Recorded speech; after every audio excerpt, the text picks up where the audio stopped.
So many people are struggling with a variety of symptoms. And one of the challenges this year is how do we address them? A big one is to do with sleep issues. And that's where this concept of coronasomnia comes from. And I'd recently dealt with some of the ideas around this in one of my master classes. Just so that you understand, what I'm starting to do now is work with people who are struggling, trying to find ways of getting better. And sleep is such an essential part of your health that you must find ways to address it. And this is where insomnia, the struggle to be able to fall asleep, is such a big issue.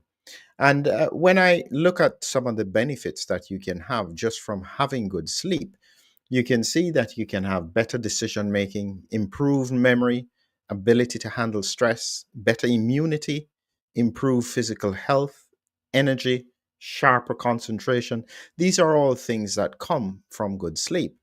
And more than ever, people are struggling with the issues around sleep, especially in relation to the pandemic. So we need solutions. We need to be able to find ways to help people to understand what's going on. And it raises an interesting point because what I then did is, as I reflected on this, because this was one of the topics I dealt with just recently in the masterclass, is sleep and how important it is. If you're interested, do the root survey. What we're doing is that we are looking for ways to find things to help you, and so we have this root approach where we look at optimizing your health, review your health, observe your progress, optimize your plan, target long term wellness.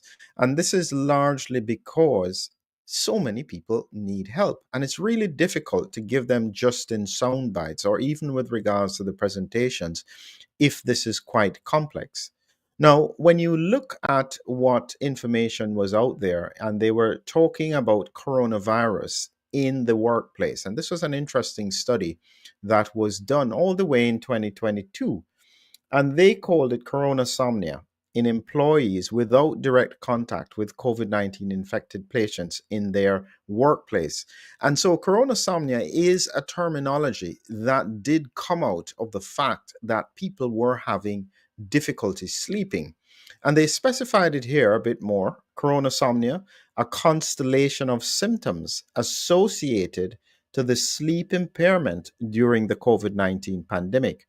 And at that time, the main causes, as pointed out by the research, were the high levels of stress, changes in sleep routine, and uncertainties about the negative impact of the disease. Plus, you had the information on the news. People were getting very, very anxious. But stress is only one part of the issue.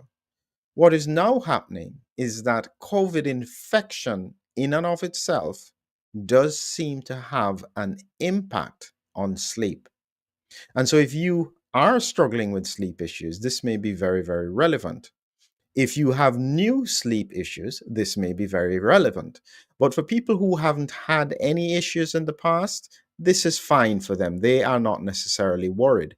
Sleep is such a critical part of this system, and there's nothing better than a great night of sleep.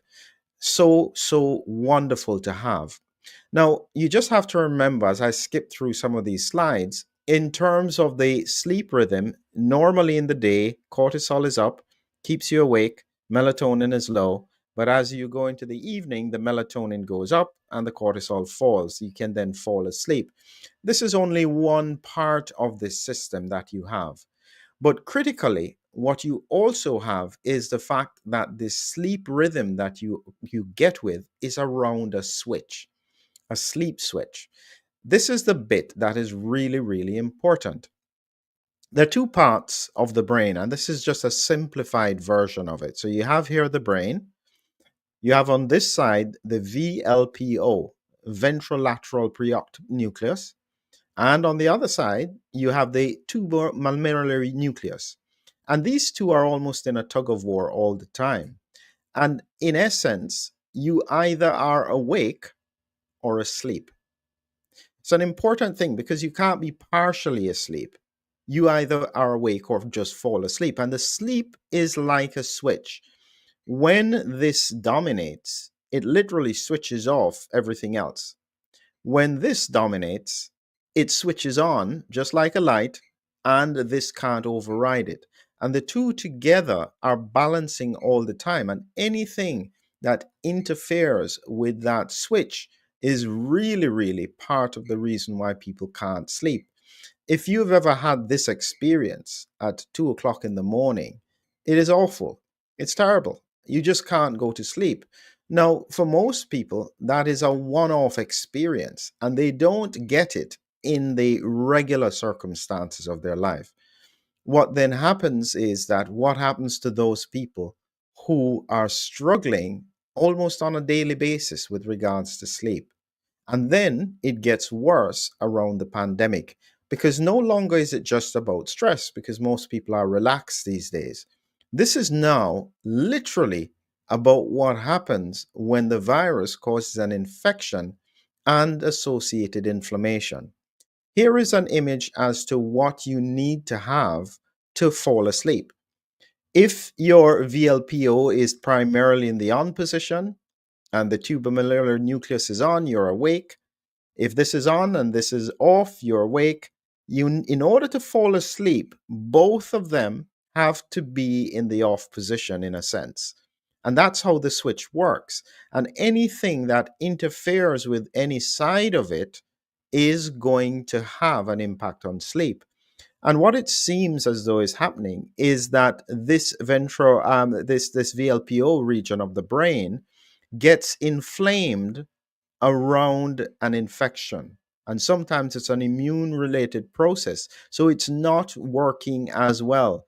And therefore, what it's unable to do is override this other one. The person stays awake.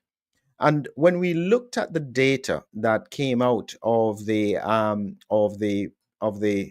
research, and I'm just going to get the PDF for you here so that you can see it. But the research shows an important thing, which is that, in effect, in order for you to have these sleep issues, very often you needed to have sleep issues in the first place. So, this is where they broke it down into a number of groups in terms of the people who were actually struggling with this. So, out of about 128, the majority of them were women. Men were a much smaller group. But when we look carefully at previous history of insomnia, almost 45% of them who were struggling with the coronasomnia already had insomnia. This is compared to the control group, which is only about 2.4%. I think in reality, this is a little bit higher. But the point is that if you previously had some degree of insomnia, you are quite likely to end up with issues around coronasomnia if you have an infection. That's the bit that a lot of people don't realize, is that in reality, when you get this infection, and sometimes it can be very, very mild, if you see a transition in your sleep, you can presume there's a strong possibility that there is some degree of inflammation that would be occurring in the brain, and you have got to find ways to try and address it. So this is the critical bit that you have to do. And even things like pain can do a similar thing. As you can see in terms of wakefulness, these are the neurotransmitters that will stimulate the tuberomammillary nucleus. This will keep you awake. This is where I was explaining in terms of pain. But if you have this causing COVID type symptoms, you are going to find that sleep is an issue. All of this is just about trying to help you to find ways to get better. And if you follow the root seminar or the root link where you get to put in some details after you've submitted it, you will end up at this page looking at the monitor, getting the monitor. I have a video there explaining about the root survey and the root approach. And you can then join us if you want to in dealing and addressing some of these issues. Final point that I'd like to make is that even if you're not interested in joining, you could still do the survey because you will get access to this monitor. Spent a lot of time working on this with our group, but in it, one of the characteristics is sleep. You have sleep, fatigue, bowels, gut symptoms, exercise, breathing, all of these patterns that you can do in order to try and maintain your health. This is about giving you something. And for those who are still struggling, we are working on ways to help you to overcome the challenges that you're facing. So, this is just a taster of the work that I'm doing in the background in terms of trying to help people who are really struggling to get them from where they are to where they need to be in terms of their health. As COVID continues to circulate, you have to be aware and you have to be vigilant to make sure that this virus doesn't cause you health problems in the long run. Have a great evening.